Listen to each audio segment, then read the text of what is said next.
제9장. 예수께서 배에 오르사 건너가 본 동네에 이르시니 침상에 누운 중풍병자를 사람들이 데리고 오거늘 예수께서 그들의 믿음을 보시고 중풍병자에게 작은 자야 안심하라, 내 죄 사함을 받았느니라. 어떤 서기관들이 속으로 이르되 이 사람이 신성을 모독하도다. 예수께서 그 생각을 아시고 이르시되 너희가 어찌하여 마음에 악한 생각을 하느냐. 내 죄 사함을 받았느니라 하는 말과 일어나 걸어가라 하는 말 중에 어느 것이 쉽겠느냐. 그러나 인자가 세상에서 죄를 사하는 권능이 있는 줄을 너희로 알게 하려 하노라. 하시고 중풍병자에게 말씀하시되 일어나 네 침상을 가지고 집으로 가라. 그가 일어나 집으로 돌아가거늘 무리가 보고 두려워하며 이런 권능을 사람에게 주신 하나님께 영광을 돌리니라. 예수께서 그곳을 떠나 지나가시다가 마태라 하는 사람이 세관에 앉아 있는 것을 보시고 나를 따르라 하시니 일어나 따르니라. 예수께서 마태의 집에서 앉아 음식을 잡수실 때 많은 세리와 죄인들이 와서 예수와 그의 제자들과 함께 앉았더니 바리새인들이 보고 그의 제자들에게 어찌하여 너희 선생은 세리와 죄인들과 함께 잡수시느냐? 예수께서 들으시고 이르시되 건강한 자에게는 의사가 쓸데없고 병든 자에게라야 쓸데있느니라. 너희는 가서 내가 긍휼을 원하고 제사를 원하지 아니하노라 하신 뜻이 무엇인지 배우라. 나는 의인을 부르러 온 것이 아니요 죄인을 부르러 왔노라. 안녕하세요. 6월 첫째 주 월요일 아침 행복한 아침 묵상으로 인사를 드립니다. 여러분들의 삶에 2월 한 달이 하나님의 은혜와 축복이 넘치는 은혜가 있기를 소망합니다. 사실 저는 어제 주일 설교를 마치고 너무 힘들었습니다. 다른 때 같으면 너무 행복했는데 주일 예배 설교를 들으신 분들은 다 아시겠지만 제 마음 가운데 있었던 그 상처를 성도님들 앞에 이야기를 하면서 그 상처가 사명이 되었다라는 그 이야기를 나누었습니다. 그때 많은 사람들이 저에게 격려해 주시고 위로해 주시고 또 하나님께서 허락하신 그 사명 가운데 함께 하겠다라고 하셔서 큰 힘이 되었지만 아무리 상처가 사명이 되었다 하더라도 상처는 상처더라고요. 한 주간 동안 말씀을 준비하면서 계속해서 그 생각을 했었고 또 주일 예배를 통해서 그 생각이 계속해서 반복되어지다 보니 마치고 나서 너무 힘들었습니다. 그런데 함께 하겠다라는 기도하겠다라는 성도님들이 계셔서 다시금 힘을 내서 이번 한 주도 살아가려고 합니다. 함께하는 사람이 있다는 것은 너무나 행복한 것입니다. 오늘 본문에도 보면 함께하는 사람이 있어서 회복되어지고 구원받은 한 사람이 등장을 합니다. 바로 중풍병자입니다. 중풍병자는 아무리 예수 그리스도가 오셨다 하더라도 고침을 받고 싶어도 예수 그리스도 앞에 다가갈 힘조차 능력조차 없었던 사람입니다. 그런데 친구들이 그를 들쳐업고 예수께로 나아가서 그를 회복시키는 놀라운 은혜를 경험하게 됩니다. 그래서 마태복음 9장 2절 말씀을 보면 이렇게 말씀을 하고 있습니다. 침상에 누운 중풍병자를 사람들이 데리고 오거늘 예수께서 그들이 믿음을 보시고 중풍병자에게 이르되 작은 자야 안심하라, 내 죄사함을 받았느니라. 친구들의 믿음으로 인해서 중풍병자는 죄사함을 받습니다. 여러분, 이러한 친구들이 있다는 건 얼마나 큰 은혜이겠습니까? 얼마나 큰 행복이겠습니까? 저는 천안침례교회 성도들의 삶에 이러한 믿음의 친구들, 끝까지 사명을 함께 할 수 있는 믿음의 성도들이 넘쳐나기를 소망합니다.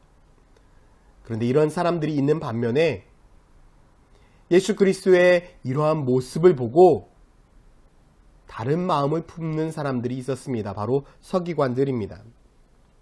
중풍병자에게 죄사함을 받았느니라 라는 그 선포를 보고 서기관들은 마음속으로 이렇게 생각합니다. 3절 말씀에 어떤 서기관들이 속으로 이르되 이 사람이 신성을 모독하는도다. 하나님밖에 죄를 사할 리가 없는데 예수가 갑자기 그 사람의 죄를 사한다. 어찌 보면 서기관들의 생각이 맞습니다. 서기관들은 전해져 내려오는 것들을 기록하는 사람들이었습니다. 그렇기 때문에 이들보다도 어떻게 보면 말씀을 잘 아는 사람도 많지 않았을 것입니다. 그래서 그들이 마음속으로 생각한 것이 틀리지 않을 수 있습니다.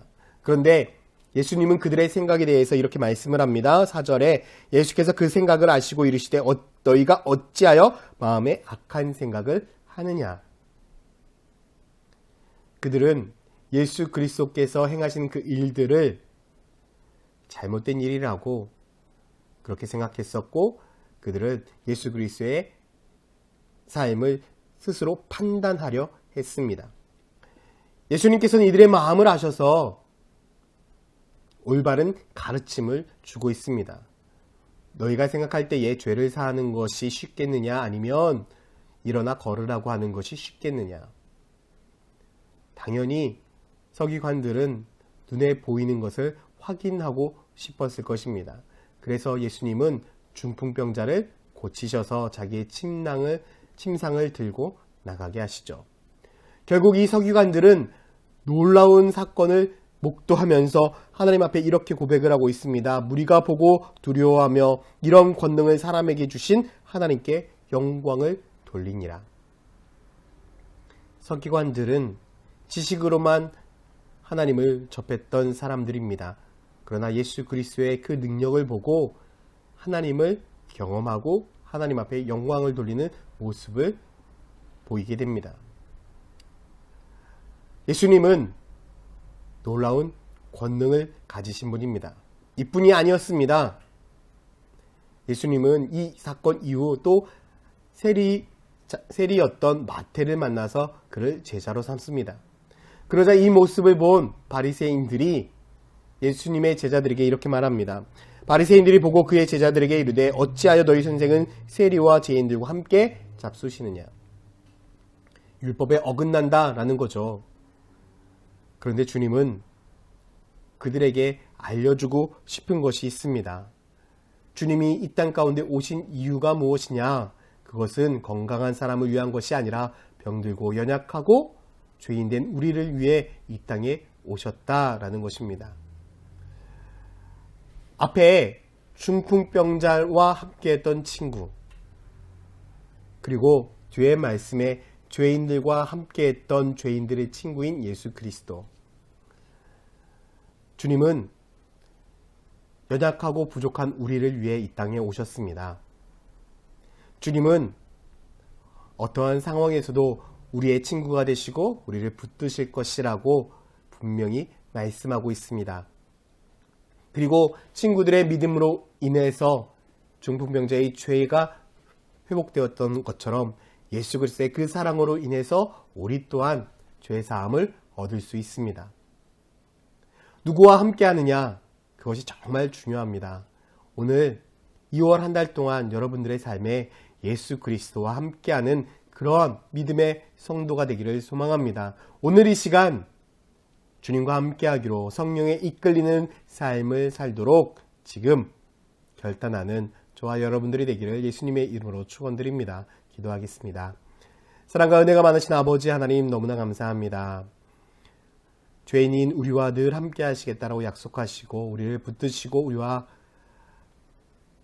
동행하시는 아버지 하나님, 오늘도 우리들의 삶 가운데 역사하시고 우리들의 삶 속에서 주의 말씀 안에서 승리하는 거룩한 삶을 살게 하여 주시옵소서. 감사드리며 예수 그리스도의 이름으로 기도드렸습니다. 아멘.